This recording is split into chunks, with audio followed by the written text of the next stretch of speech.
All right, welcome everybody. My name is Steve Mantis and I'm the moderator for the session today. Welcome to this panel discussion on experiences, impacts, and service needs for injured workers in the workers' compensation process in Northwestern Ontario. Our session today will have a number of panelists, and it will be followed by a Q&A session after the presentations.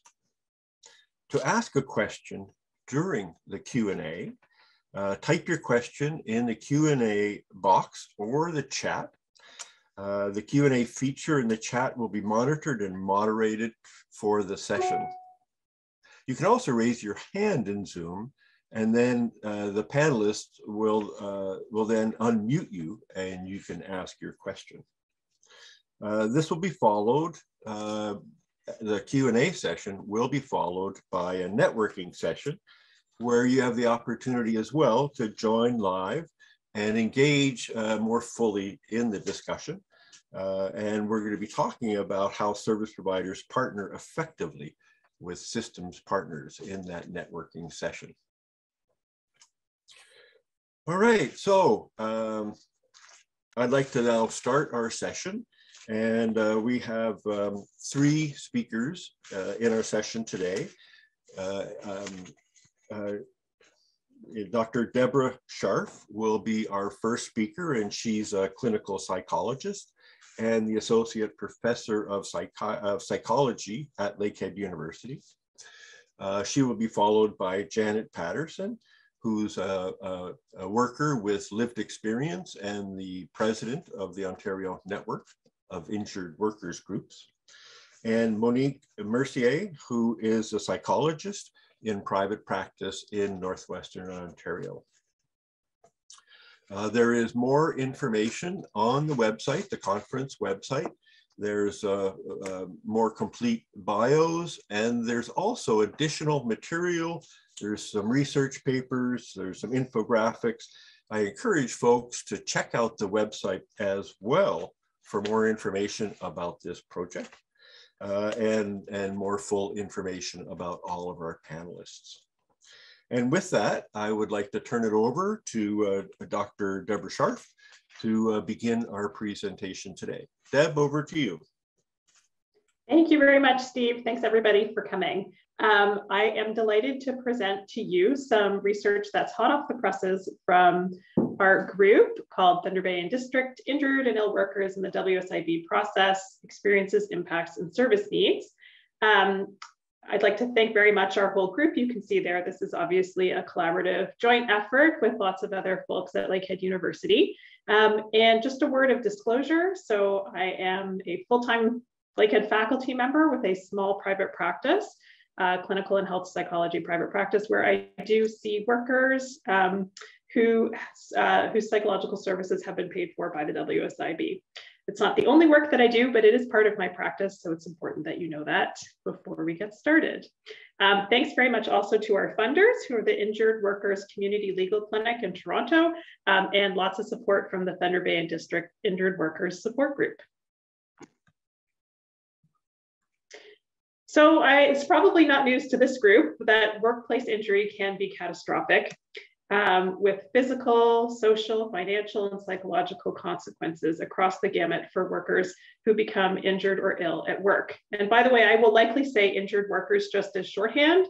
I am in no way excluding our folks who have become ill at work as well.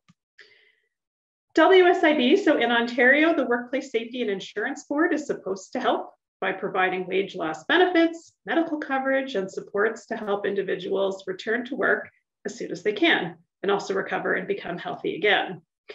And when injuries and illnesses are uncomplicated, the WSIB successfully provides timely access to services, recovery assistance, minimal disruptions to life and career. But when things are more complicated, when cases are more complicated, injuries are serious, long-term, complex, the claims process can be drawn out and very stressful for workers and families. Individuals can receive inadequate or inappropriate supports depending on their needs. They may receive a lack of livable income replacement. When claims are inconclusive, they can be in limbo for years. Whether or not something is workplace attributable, if full recovery has occurred, all of these kinds of factors leave people with an unclear pathway about where to go next. Further complicating the issue is that the appeals process is quite opaque. People have few pathways for recourse and few supports to help them with the pathway for recourse as well. So, not surprisingly then, half of injured workers develop depressive symptoms within a year of their injury because of the injury and also because of the terrible position and process that they have to navigate while they're still injured or ill. I'm going to talk today, so a lot of this is not new to you, or it may be new to you, but it's not new in the research world. What we know a lot less about is the circumstances of individuals who are hurt or sick at work in Northwestern Ontario, NWO, Northwestern Ontario, which is a great big place. If you don't know us well, we are larger than the country of Germany, 450,000 square kilometers. Most residents of Northwestern Ontario live in rural areas, so where there's 1,000 people per kilometer, and also 25% of the population are in small centers. So very few people are living in large urban centers because we don't have a lot of them. We got Thunder Bay, that's about it. Okay, so, and if you know anything about rural and remote locations in Ontario and very much in the rest of Canada, we are under-resourced. There are few community legal clinics to begin with. Those community legal clinics that are here to help people who have been hurt at work and who have difficulty accessing the services and supports that they need also aren't fully staffed. It's a teeny little office with maybe a paralegal or some other kind of professional, no lawyer to help. There is limited access to medical and other healthcare providers, particularly mental health. It's really hard to get in to see anybody. And when you can get in to see anybody, you're likely, after you've waited for 6 months, to have to travel a long distance to see somebody or navigate distance services using the internet, which may or may not be reliable where you live, and then get access to a provider that you might know from hockey or snowmobiling club or curling or some other such place. So we have tremendous privacy issues as well. When you can't get in to see, when you can't get in to see a WSIB funded worker as well, you can be waiting on a public mental health list to see somebody who may not be familiar with injured or ill worker issues, and you're waiting a long time, longer than what you need.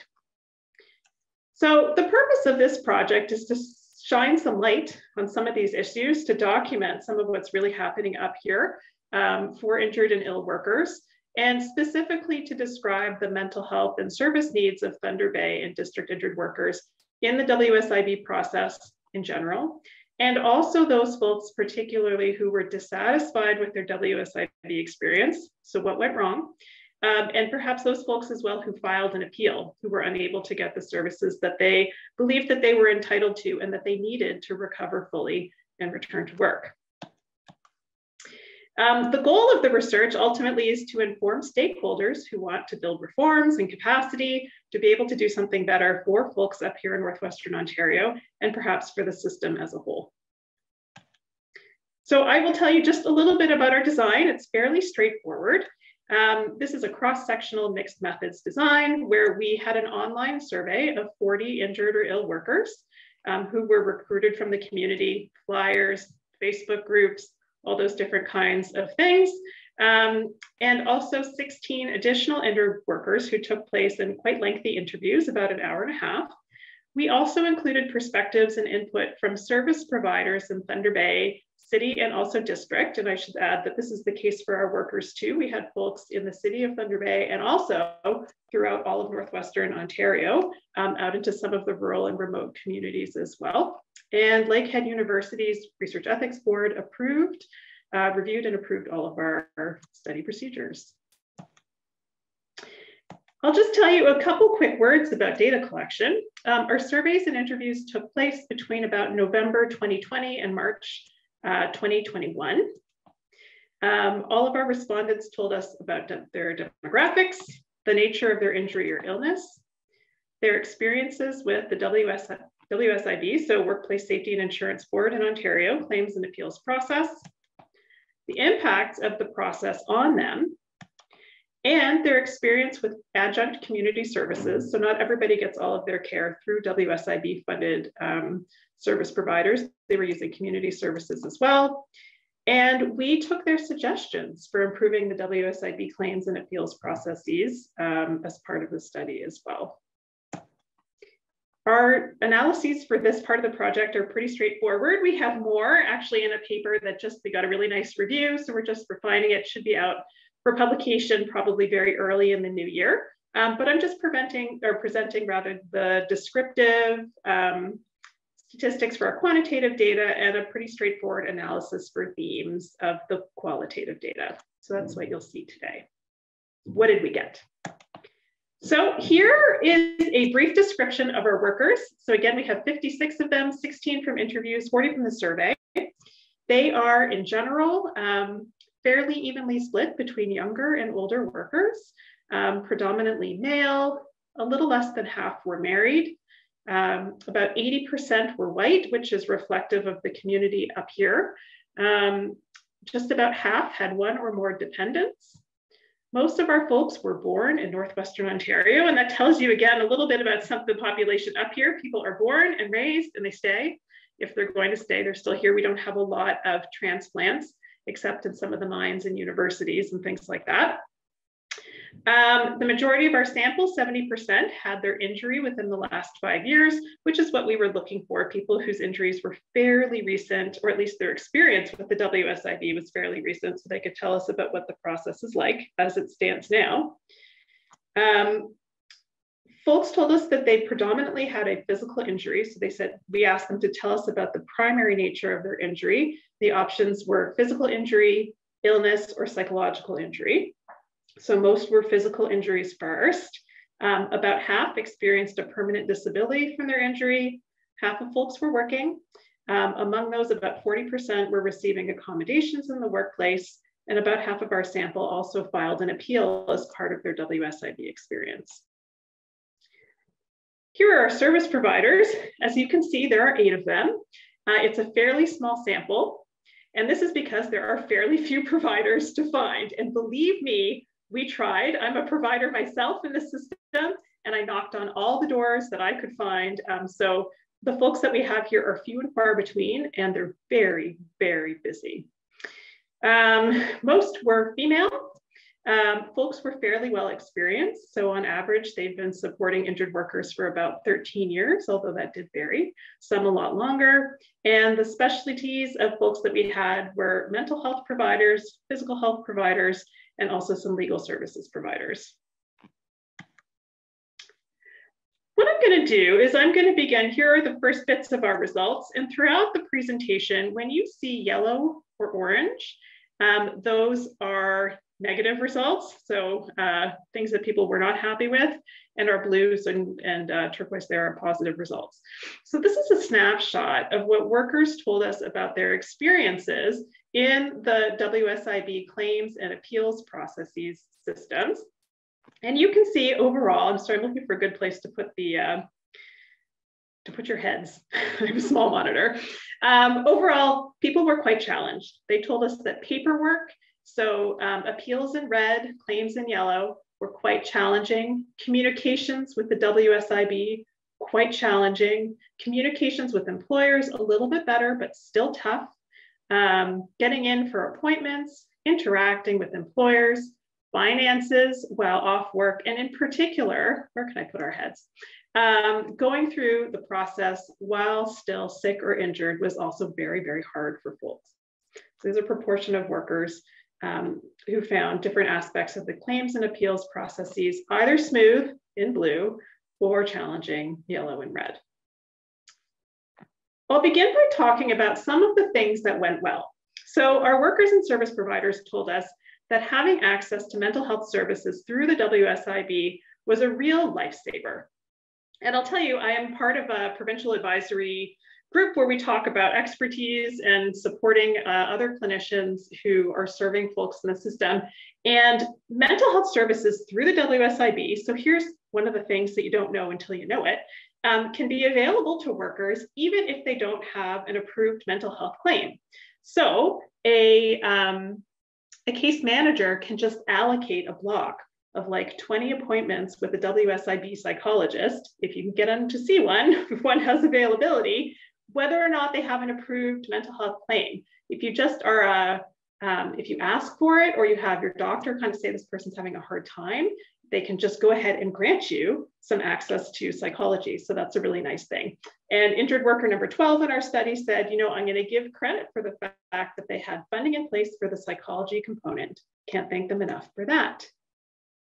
Other workers told us about skilled and caring people that they encountered in the system. So I found the return to work specialist. She was great. She was helpful. She gave me information, things like that.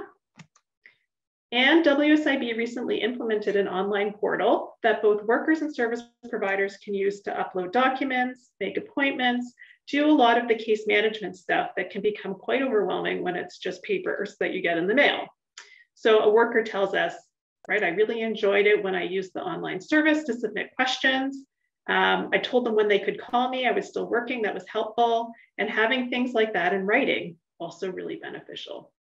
So some things, even for complicated cases, were going okay. Also, some things were not.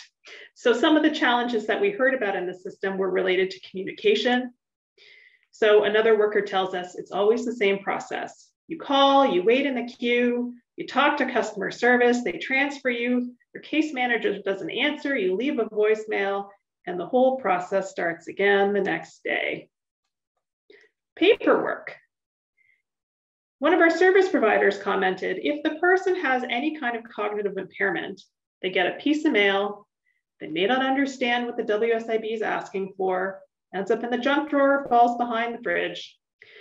And the board, the WSIB, will come after them for non-compliance. They haven't followed through with what they're being asked to do to stay in the care system.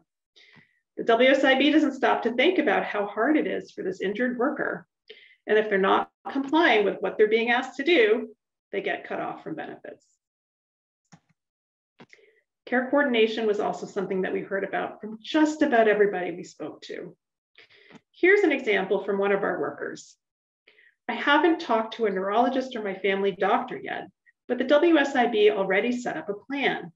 And so I'm like, wait a second, how can you be making all of these decisions about my care, my readiness to return to work without having any input from the medical field? And up here in Northwestern Ontario, it takes a long time. Our timelines are different than what a Toronto-based worker might expect or be used to based on clients that they serve down south. Continuity of care is another tough one. One of our workers tells us, it was never the same person that I spoke to. Every time somebody called me, it was somebody else. It was almost like they were overwhelmed, which I can understand. And my case was passed off. I'd say I talked to about 6 different people and nobody actually knew what my injury was. Workers asked for transparency, particularly at the beginning of their interactions with the WSIB. One of our workers said, I think right off the bat, WSIB needs to make it very clear that they're not working for me. They're working for the agency. I didn't know that. I thought they were insurance for me and to cover me and that they were on my side. And then very, very quickly, I found out it wasn't that way.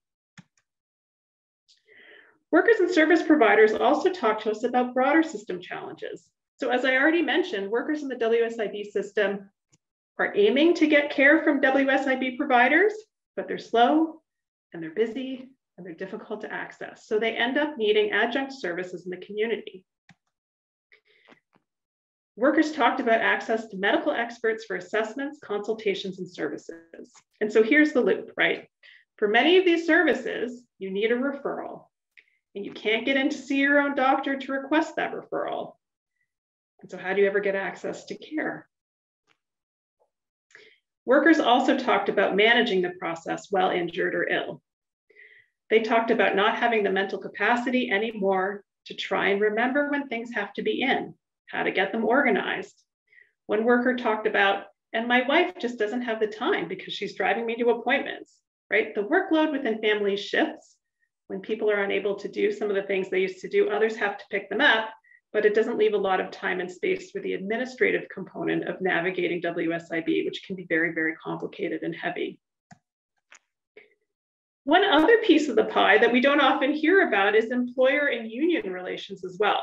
So not only are injured and ill workers navigating the public mental health system, the WSIB mental health and physical health system, they also have their employer and their union who may be very wrapped up in the details of what has happened. So one of our workers told us, what was worse was having my workplace come into workers' comp and say that I was faking it, or that I wasn't worthy of a meaningful re-education and that they didn't want to be liable for it. Having my workplace not back me up, that was bad. And in the psychological world, we talk about moral injury, where people develop post-traumatic stress disorder as a result of being disappointed or let down, or having some kind of trusted relationship fail. So this is an example of that. This last graph that I'll show you is kind of a snapshot of the range of psychological implications of being within the WSIB claims and appeal system. So along the bottom, you can see we've got claims first, then appeals, and the different kinds of negative impacts that workers told us about being involved in the process. So as you look straight across, again, red and yellow means bad, blue and turquoise means either no impact or good. And so you can see nearly 70% of people in the claims process had psychological impacts. Just about everybody in the appeals process had negative psychological impacts. And if you look across the board, it's fairly consistent.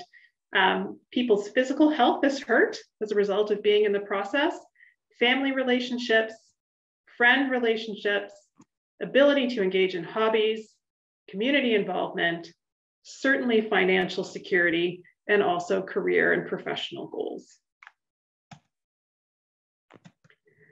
The specific mental health impacts that our workers and service providers told us about were financial anxiety and insecurity. And this was particularly true about individuals who were the only providers in their household. So for a single mom, she says, my kids live with me full time. I'm 100% responsible.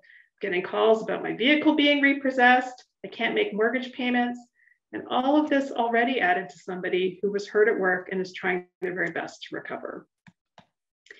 Family role instability and conflict, right? Breadwinners now at home. Should they be recovering? Should they be looking after the kids? What can they actually do? Frustration, anger, guilt and shame about not being able to provide for the family the way they did before they were hurt. Helplessness and hopelessness about the complexity and the length of the process. One of our providers talked to us about the particular characteristics of an appeal, that when it's an appeal, it's sort of an adversarial, it's got an adversarial component to it, which increases that sense of being under threat and exacerbating feelings of helplessness and hopelessness that were already there from the injury itself. Of course, job insecurity, loss of occupational identity. And here's one we heard all the time, re-traumatization. Worker 4 tells us, and then going through the process and retelling your story. It's very triggering when you're going over things and over things, when you're repeating it for the 10th time, you're just like, okay, so obviously the last couple of people didn't even believe me. And social isolation, and I bring this one up because I think it's quite relevant to Northwestern Ontario and perhaps specific in some ways to our region. Service provider 2 tells us, we see people selling off their assets, which are very important in our area. Boats, snow machines, trailers. Part of this is to qualify for social assistance, and part of it is to get cash money so they can live. And that affects them socially because they don't have these things to do. They lose their friends, their connections, they don't have money to go and hang out, and so they become very isolated. Our workers made some really nice suggestions for improvements to the system. They talked about improving continuity of care, so not swapping out workers every 5 minutes or workers for different components of the process, increasing transparency about what the WSIB is and what they are not, improved communications. So perhaps, as one worker suggested, having them do some basic customer service. Tell us what the process is and talk us through it. We haven't been here before. Compassion, not calling people by their claim number, right? We wish the WSIB was a little bit more compassionate. Talk to us like we're people. Access to or knowledge about other services, both inside and outside of the system. Did you know you're eligible for mental health supports, even if you're not making a mental health claim? People don't know. And perhaps also arm's length system navigators. So one of our workers said, I think there needs to be someone who talks you through the process stuff, like a staff services manager who knows all aspects of the system. Could give you guidance, help you with forms, let you know what forms you need, and walk you through those things. It would make a huge difference. Providers made some interesting recommendations as well. They talked about workforce development and succession planning. Folks up here said people will practice in the WSIB until they die, just because there's not very many people and they become an expert. So you feel good, you have expertise. Also, there's no one to fill the gap. And when someone like that retires, steps away from the practice, the whole province feels it. We feel it up here. Each one of us is a big part of the system. Also, the system could benefit for special provisions for northern providers and populations. If you live way out there, you can't get access to services. It takes different kind of work. Another one of our providers told us, I've had referrals from outside of Thunder Bay, but I stopped taking them because they're a lot of work. So it's one thing to coordinate care for people here in the city. It's another to arrange appointments for somebody who has to drive in the winter from Kenora, which is 5 hours from Thunder Bay, or maybe somebody even more remote, to make sure that they get access to basic things and that you can stay in touch when internet is unreliable and the roads are closed. Also, provider training, right? The WSIB doesn't have a lot of education for clinicians on their processes, which would help us educate our clients, says the provider, which feeds into the sense of uncertainty, lack of safety, which again inhibits their psychological progress. So our workers and our service providers told us about numerous types of negative impacts of the system. This is not new. It's consistent with previous research. It is the first time, however, that we have documented what that looks like up here in Northwestern Ontario. And certainly we see that regional factors play a role in recovery.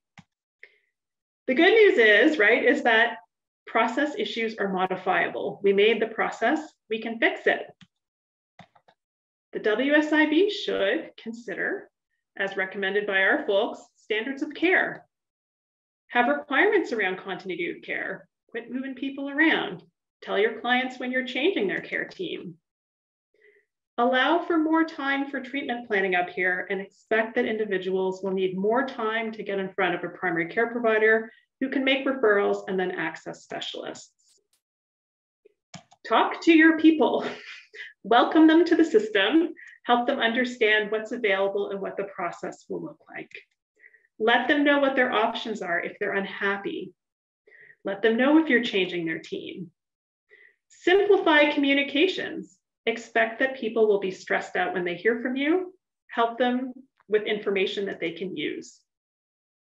Let them know what other services are available in the community. Use technology when you can. It helps. People like it so far. See what else you can do. Can you have face-to-face meetings? Can you do FaceTime meetings? Can you use Zoom? Right now, you're not allowed to do that with your WSIB worker. They don't get to see you face-to-face. Educate your stakeholders, engage what we call in academia knowledge translation and mobilization professionals. So people who are good at taking academic knowledge or system and process knowledge and making it accessible for the people who are going to use it. And develop your workforce. Make sure you hire nice people. Teach them how to be caring, help them understand what worker issues are. And then bring in new contract providers who can help fortify the process. Identify regional service gaps, recruit accordingly. Also, identify service provider succession issues. So if you know you've got 5 providers in a community, knock on the doors of the other ones that aren't registered with your system to see if you can bring them in. Of course, we know we have a small, convenient sample, and the results that you see here may only generalize to our local district.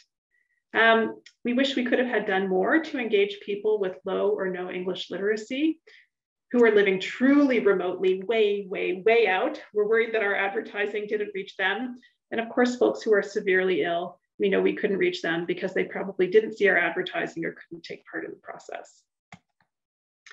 We wish we had more representation from legal providers. Also, there are no legal providers, so chicken and the egg. With that, I want to thank you very much for your attention. We know there are lots of negative impacts to people in the system, but we think we can do better. We have some suggestions for how to improve the system, and we hope that we can integrate better WSIB services with the rest of the community so that they're less siloed, less difficult to navigate, and that they meet all of an individual's needs instead of just the needs of the process. And thank you very much. Thank you, Deb. That was very comprehensive. Now we'd like to turn to Janet Patterson. She, as I mentioned, is an injured worker, a person with lived experience, and a longtime activist within the Ontario Network of Injured Workers Groups. Janet, over to you. Thank you, Steve. Listening to Deb's presentation, thank you very much for that, Deb. It really struck home in a whole lot of places because I've been injured. I mean, I was injured when I was 27. I broke my back at work. And so I've pretty much, most of my working life has been part with WSIB. And mine has been a lot of challenges. I know when I first broke my back, it took a year before I finally got some medical attention and they determined, yes, your back is broken, and they proceeded to I had surgery. But in that time, you know, I was cut off from compensation. And at one point I can remember, like, you know, you know what, I phoned them up there at one point and just said that, you know, I've got one package of meat in the freezer left, so I guess I have to go back to work. And it's really degrading. It's a really tough thing to have to do that. But the reality of it was that I knew I wasn't well. I knew who I was before that day when I got hurt at work, and what I could do the day that day when I left for work, and I knew what I couldn't do anymore. And the, you know, it's so it affected every single part of my life, because of course with the broken back, well, the mobility challenges were just very great. It's really, really hard to, I think the stigma of the situation is one of the biggest things that workers face when they are injured. And you see it right across the board. As Deb said, you know, we isolate ourselves, and part of it is because, you know, we are different people. You know, you have an injury or you get sick and you get better and you just can fit right back into your social circle and everything. But particularly for workers who don't have the recovery, it is a very different thing. And that's where you see the stigma coming in of it. And rather than being the face of it, you tend to dig down and just kind of hide away and try not to try to minimize your involvement with it, because it hurts every single time.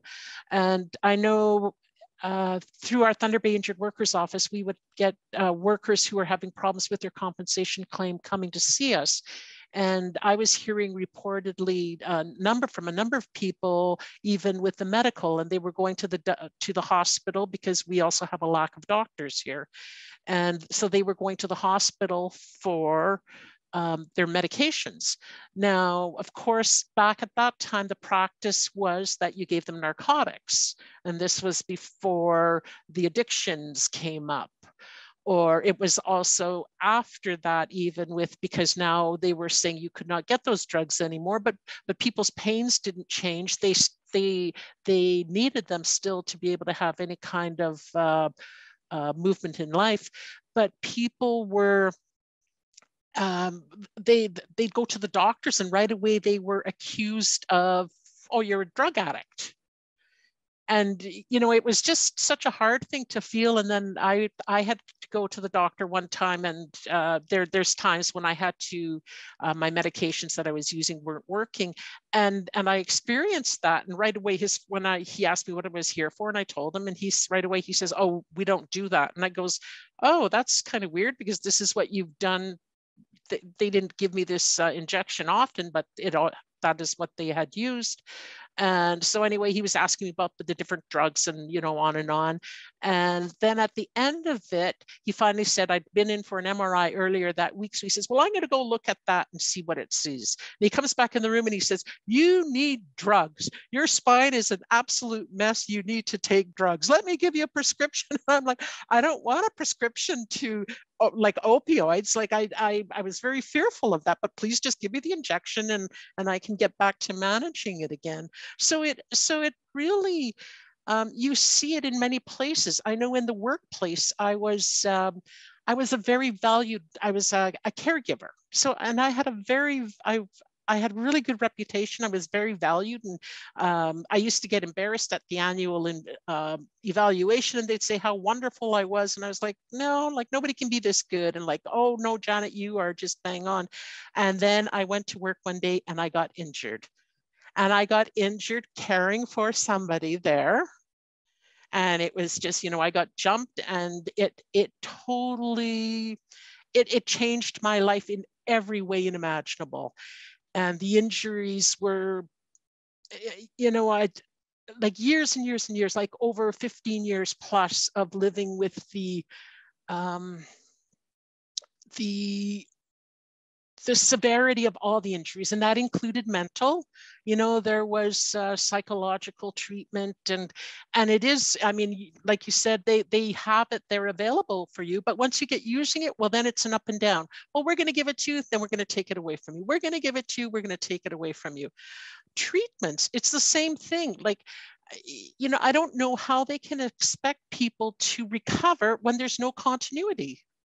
You know what? You should be able to see that by the time, you know, you give them 6 weeks or whatever. If they're not improving, don't take it away from them and wait another 3 months before you decide, oh yeah, we're going to let you try again. Well, everything that you've gained through that first round of treatment, it's gone. And then on top of that, you've built up now because you've got increased pain. And that's, of course, that affects you mentally. And it's just an ongoing breakdown. I think this strategy is really, really important. And I think the one fear that I have, or maybe I shouldn't say, well, it is a bit of a fear. The challenge is really going to be getting the worst workplaces to pick it up. I've seen how accommodation doesn't work, unfortunately. I have not been I have not experienced a proper, well, I shouldn't say that, because if they wanted to give me things, they were, hey, yeah, you need this, you need that, that's great, we can do it, no problem. But they did not look at me. And that was, you know, I have a great skill set in a wide variety of ways, and yet I'd applied for positions, and I was told, you would be great for the job, but we're going to give it to somebody else. And it's a really hard thing to see, because you've gone from somebody who was so valued, and then all of a sudden you are nothing. And, you know, you're told, well, when you go to work, the only thing, you know, you're of no value to me except on a Wednesday to answer the telephone. Well, what does that do to a person? And if the phone doesn't ring, well, make sure you bring a book with you. That is, it's got to be a better system than that.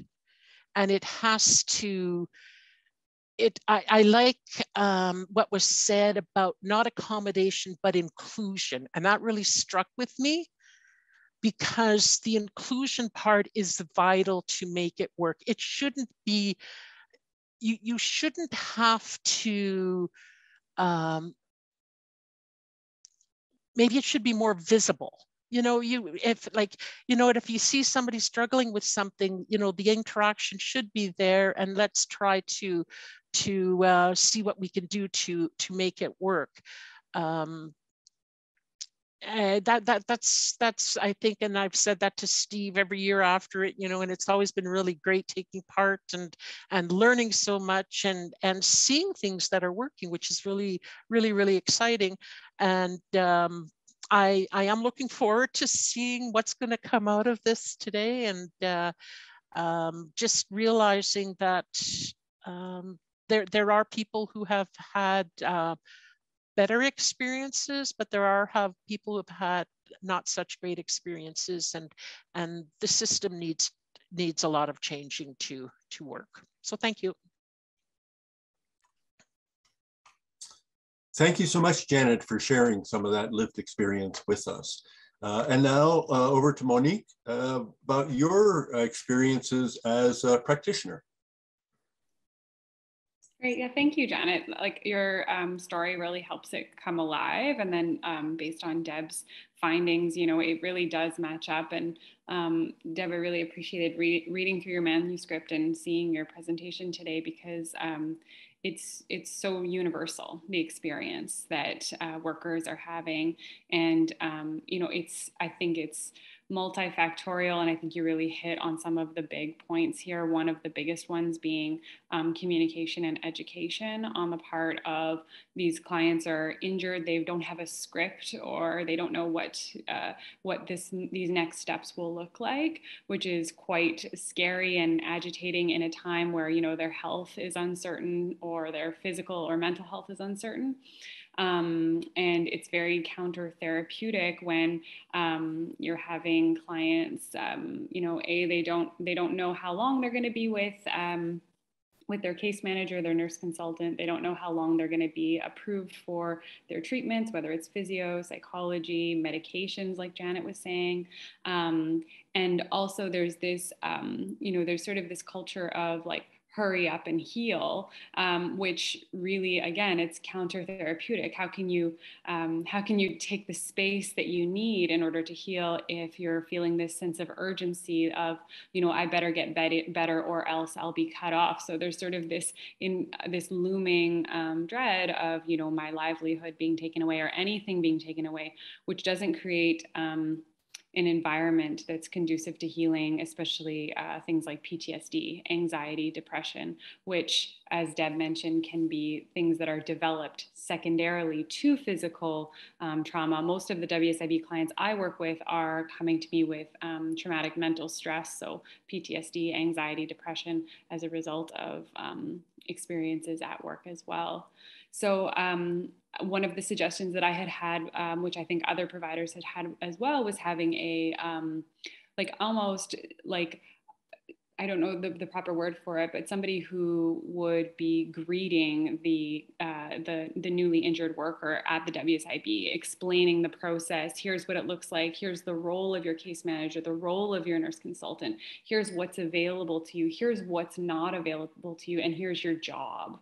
Right. So Deb outlined really nicely about how it ends up being a full-time job for the client. You have to, you know, create binders to sort of keep track of everything. And if anybody has cognitive impairments, memory impairments, brain injuries, even with psychological stress, you know, all your executive functioning, your planning, remembering, all these things are impaired. One of my clients, she got to the point where she would just record everything on her phone. So she had the documentation there to sort of say, no, I did talk to my case manager, you know. So how do we sort of support them and sort of shift this, the role of WSIB being, the WSIB experience being adversarial, which I don't think that that's the intention, but that is how it can come off. And I know that a lot of my clients have the perception of, you know, nobody wants to be off work. You know, and they don't want to be called a faker. They feel bad. They feel like their peers are judging. They feel judged already, and they're hard on themselves about that. And then sort of to be made to feel, you know, like hurry up and get back to work. It doesn't exactly create the necessary conditions, in my opinion, to help them get better and to create a supportive environment. I really do believe that we heal when we have the things that our needs are met, right? So that would be one of the biggest ones, is sort of educating our clients at the beginning, having somebody who's sort of there for them about their rights and throughout the process, And then communication. I know, Deb, that was one of the big findings was with case managers, the communication can be, really tricky and hard on people. Sometimes they can just out of the blue get calls from their case managers with some, really bad news, which is very triggering for them. Other times it can be very difficult for them to get a hold of their case managers. So I find there's quite a bit of variability. Some case managers are wonderful and lovely, and some nurse consultants, they offer, really great care to clients, and then they're switched off within the next 3 to 6 months. So they end up changing. So I feel like this role of, even in therapy, part of the healing nature of therapy is the relationship that we develop with our clients. And I think that it would be no different with their WSIB case manager and nurse consultants as well. So feeling some sense of support, connection, cohesion would be really helpful. And then communication with the psychologist. So I've been seeing WSIB clients for 10 years, and I've learned a lot along the way. But at the beginning, I had no idea what was available to my clients, what my role was, how much I could advocate for them. So a few of those things I think have become a little bit more clear, but that's only with time and experience. So also maybe another piece where we're educating our psychologists, our mental health practitioners, our physiotherapists, whoever's helping to support our clients and what their role and what's available to them and what's going to happen.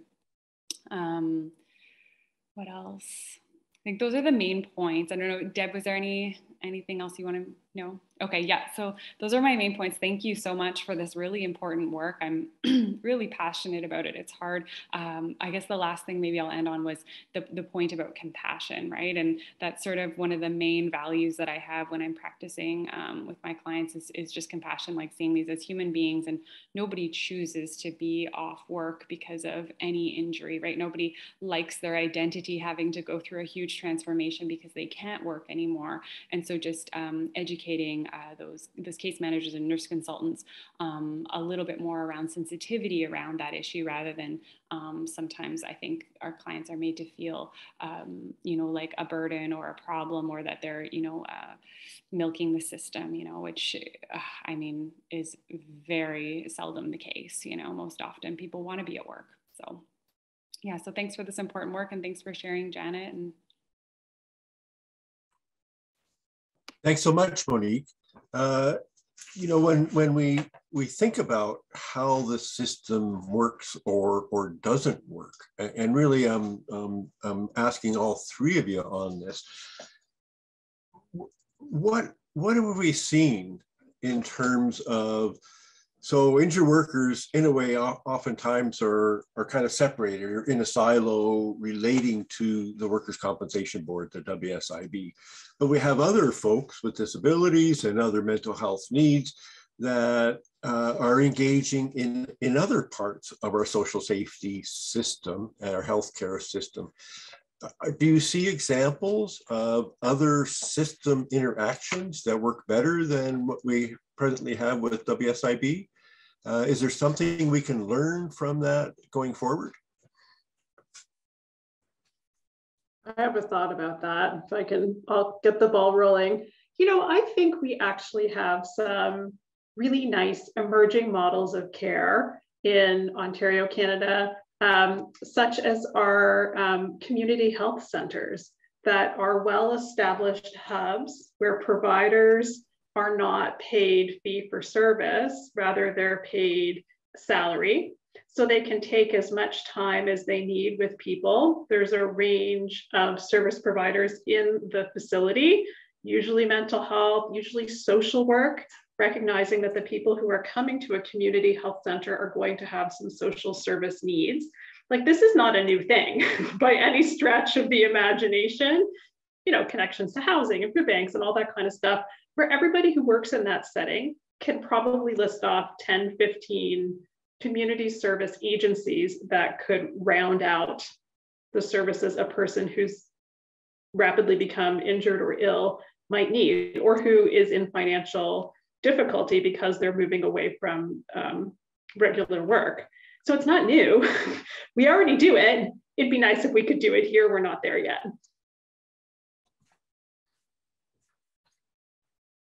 That's a great example. No, I was just going to say, I was just going to agree with Deb, because I was thinking through my mind, because I work with other third-party insurance like Manulife or Green Shield, like other third-party that are independent that work with people who are on long-term disability, and I would say it's a very similar process as the WSIB process, where it's quite variable and a little bit disjointed. So so I like the idea of the community mental health or the community care clinics. It's nice. You know what, Janet, go ahead.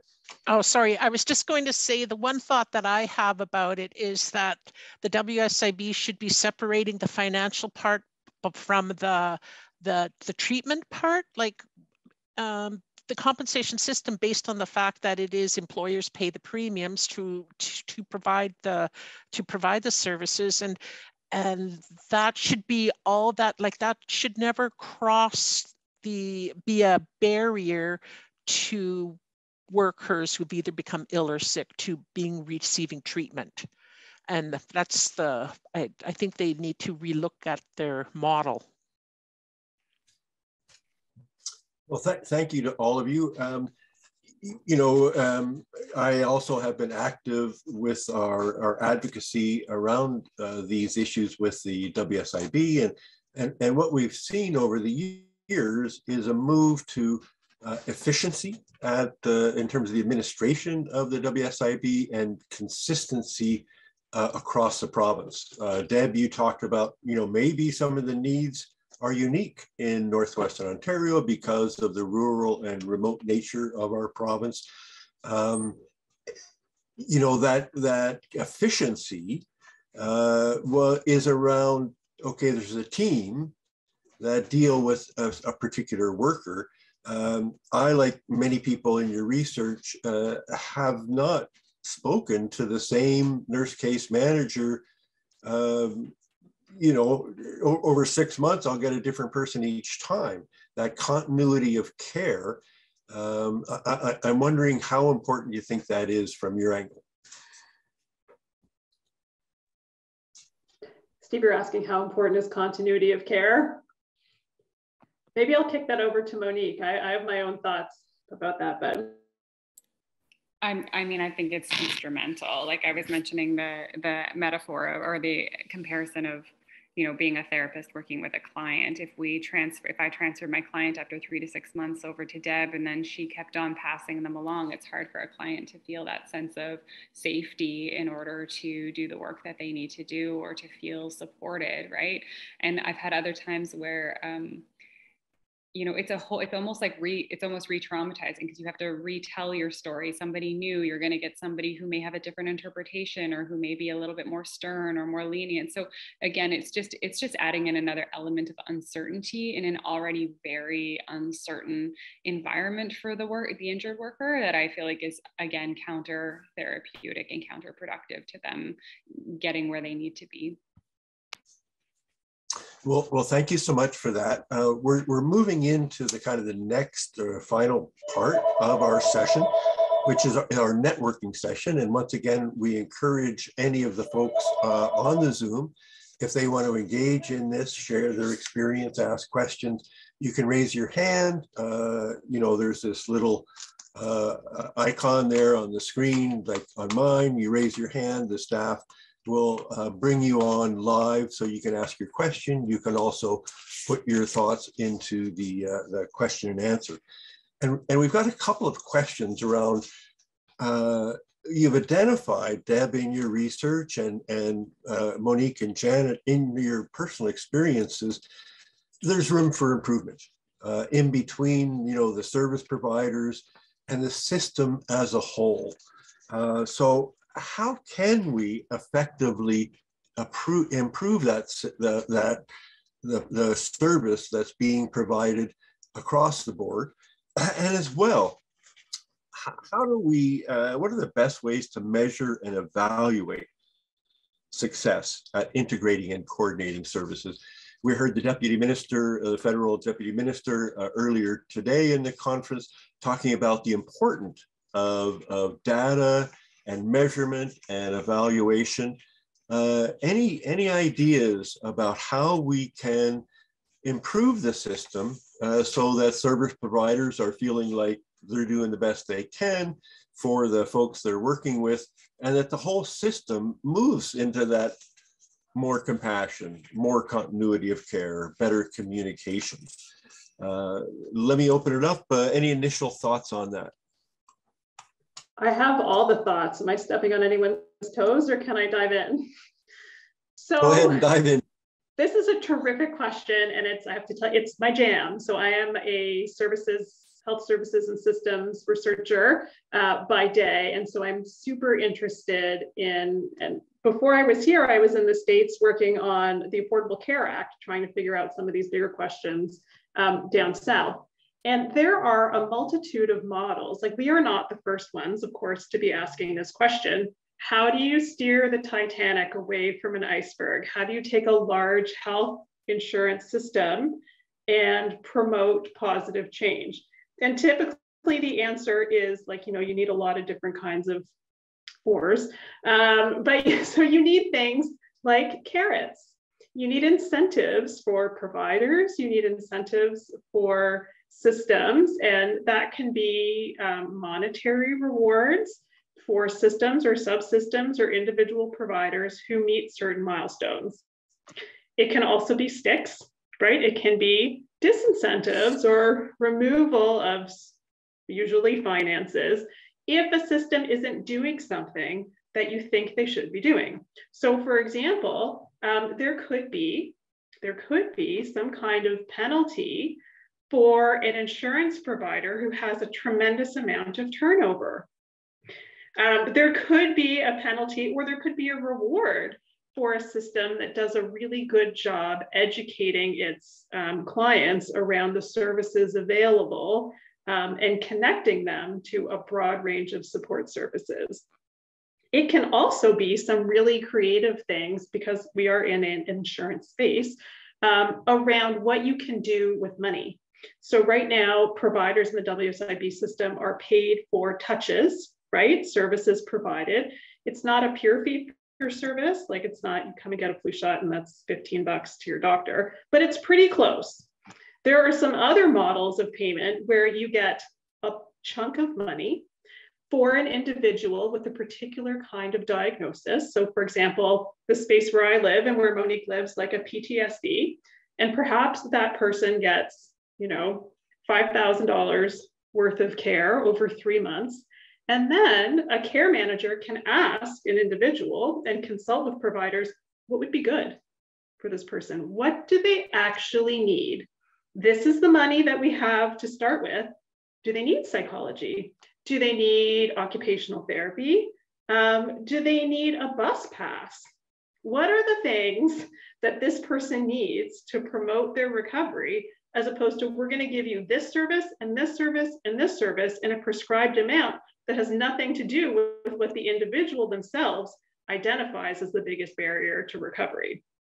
I said a lot of things, so I'll stop and see if other people have thoughts. Monique, go ahead. I was just going to add, I just love that. Like, it's sort of that wraparound approach, right? Where you're saying, yeah, like the bus pass, like what a great example of like looking at the whole person and like, what are the other facets of their life that could be addressed and supported. I think oftentimes with psychology, we're a little bit more siloed. It's about the individual we're treating, this PTSD disorder, but it's like, well, there's all these other things that could really help to support treating that from the outside as well. So how could we bring those in? So thanks for sharing that, Deb. And Janet.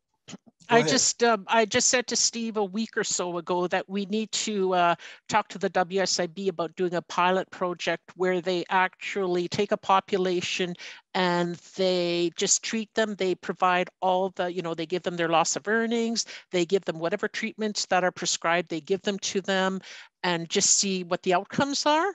So I see a great potential research project here it would be really wonderful to see what the outcomes would be.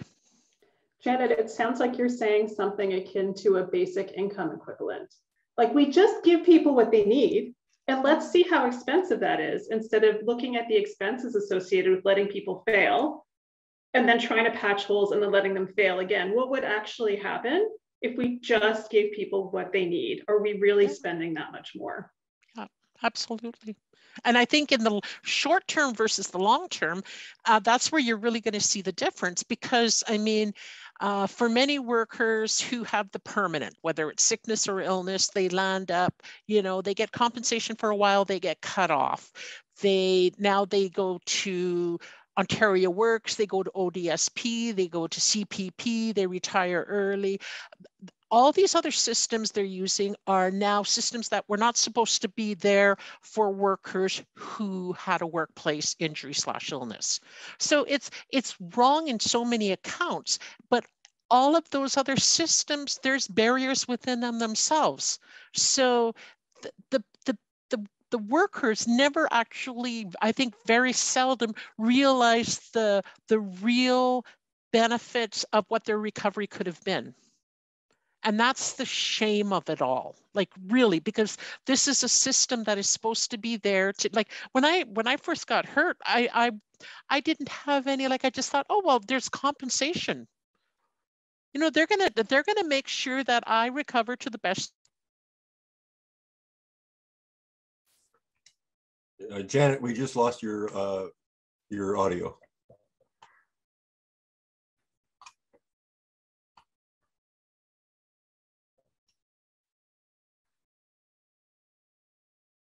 Go ahead, try again. I wonder if I could just hop in for a second while Janet's recovering her audio. Janet, when you come back, I will stop talking, I promise. I don't know, I saw a comment in the chat about some resources that are available, and I thought maybe I would put a few of them on the table. So for folks who are in a position of looking for legal services, of course, we have the funders of the research that supported this work, which is the Injured Workers Legal Clinic. And they are located in Toronto, but their mandate is province-wide. So wherever you are in the province, IWC is available for consultation, and it's a free service. So you get a consultation, then you meet with somebody later on for more intensive services if you need them. You can also contact the Office of the Worker Advisor, who is available for workers who've been hurt at work who aren't part of a union.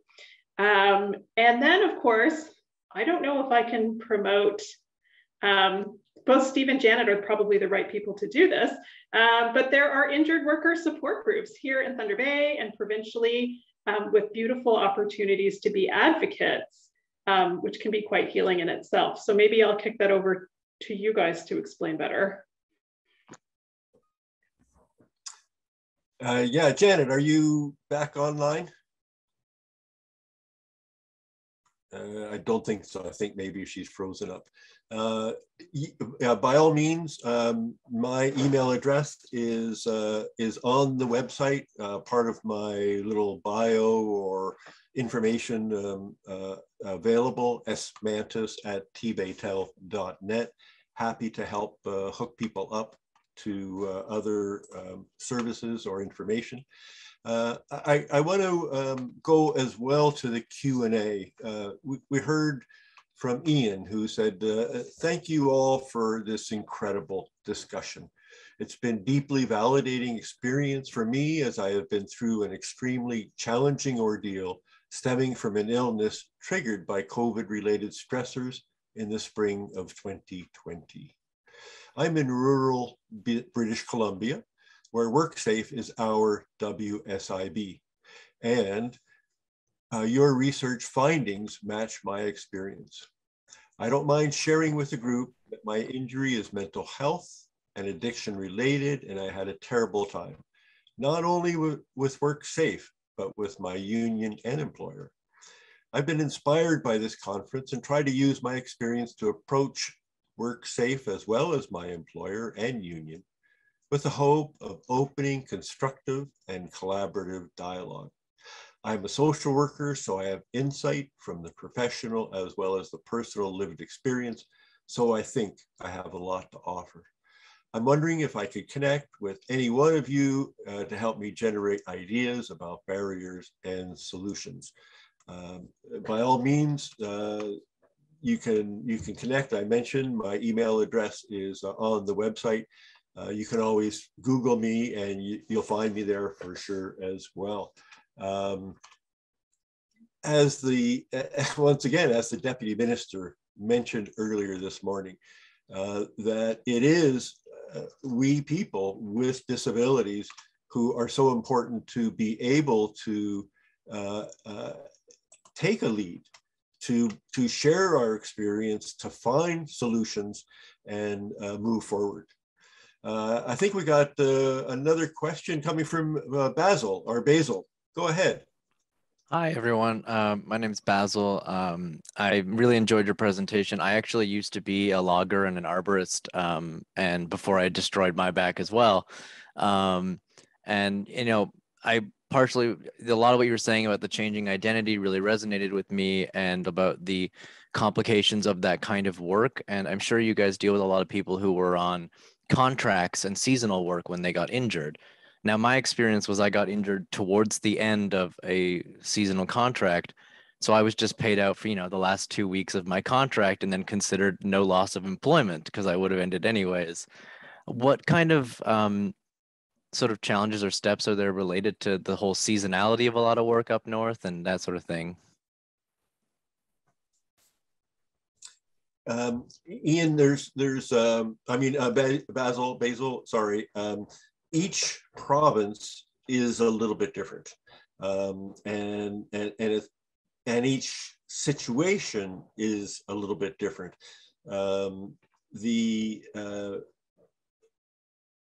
The ability to demonstrate to the administration at the compensation boards your ongoing disability and how it affects your future employment is a key part of that. And having documentation, the one thing we say to folks all the time, if it's not written down, it never happened. So ensuring that complete documentation is provided and is available, and that it not only comes from you, but it comes from other service providers, witnesses, co-workers, your employer, any range of things. It's so hard to ever kind of really give advice, in a session like this, but happy to follow up.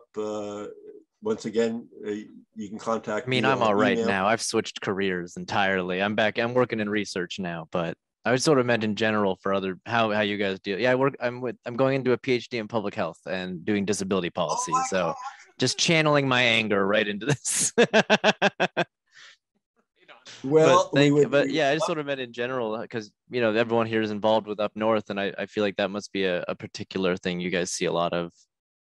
The other thing too, one of the things that I think about is that for a contractor, is, if this is the first time you've ever done it, or say it's been you've done 10 years, you've done it every single year, and you've gone back to it again. So it's a repeat contract. And, some of particularly the governments in that, they are repetitive, as well as like tree planting and logging, that kind of thing. So that is always another factor for anybody who is faced that challenge. Is that's something to consider for sure. I would also encourage you, as you move forward in your career in public health, to build links with the policymakers. We've been doing partnering with academics for over 20 years to try to create the evidence that the policymakers talk about that they need in order to develop good policy. So we're always looking for ways to build those relationships with the policymakers, so that there are the opportunities to bring forward the research, to talk over an extended period of time about possible ways that we can improve the system overall. I guess I want to come back again to all the panelists around this. Are there other examples of how we can actually document what happens, use that information to improve the systems for all the participants that are engaged in whether it's a workers' comp system or it's private insurance or public health. How do we do that? How do we do that continuous improvement, continuous learning that you've talked about so far, so that we can make that more of a reality? I think there's some really nice emerging opportunities for continuing education in this space around occupational health and medicine. And, you know, as a clinical and health psychologist, and like many years of graduate school, I felt like I knew all the things, and it turns out I knew none of the things. And it's been super helpful to join some, and I'll just put a plug in for one. There's one called the OEM Occupational, oh shoot, I'm going to screw it up, but it's an ECHO. And for those of you who are in Ontario, it is a group of providers. It's mostly primary care physicians, but also psychologists and psychiatrists and physiotherapists and a bunch of other folks who work in the occupational health and safety space and occupational environmental medicine. Sorry, it took me a second. And we meet Fridays at noon. We have a presentation from some kind of expert. So it could be legal, ethical. We've had folks from WSIB, a bunch of people sort of expert at the provincial level in the system. And then to come and present cases, which has been amazing. You can come and present a de-identified case and get feedback from experts in the field. I've done that. I did it last semester. I'm going to do it again. There's a new one starting up in the spring that will be even more improved from the input we've had from folks this semester. So in a second, I'll put that into the chat just in case there are Ontario providers. And you could be graduate students. You don't have to be fully credentialed to take part. Super interesting, super helpful. But also to, I think, spread the word around, this isn't something as a provider that you should just jump into on your own, right? It's not just any old insurance system where you send a bill and then you get money. In order to provide good care, it's something that you have to be, I think, you really need some consultation and support to make sure that you're serving your clients and patients well, because it can be a tricky business. Yeah, I just wanted to jump in on that because actually my personal experience was very similar there. My first point of contact for WSIB, because it was a workplace injury, was the walk-in clinic a block from where I was working that day. And so instead of it being my family doctor or someone who I had any continuity with, like by the time I left the office, I didn't remember the name of the doctor. All I had was some forms. I didn't really know what they meant or what the next steps were. How can we like make sure those first points of contact have like uniform training and are prepared for workplace injuries? Basil, thank you so much for that question. Unfortunately, we're out of time. I want to thank everybody for participating, but I want to really encourage you to continue the dialogue wherever you are. Look to engage. Let's try to find ways to make the system better for all workers and service providers and those folks that are providing the service for the bureaucracy, the compensation system. We hear from their union that there's a high rate of mental distress among their own staff when they feel like they can't provide the types of services that they truly believe are important. So once again, thank you so much, Monique, Janet, and Deb. A very engaging discussion. Thank you so much, and look forward to working with all of you more in the future. Take care and enjoy the conference.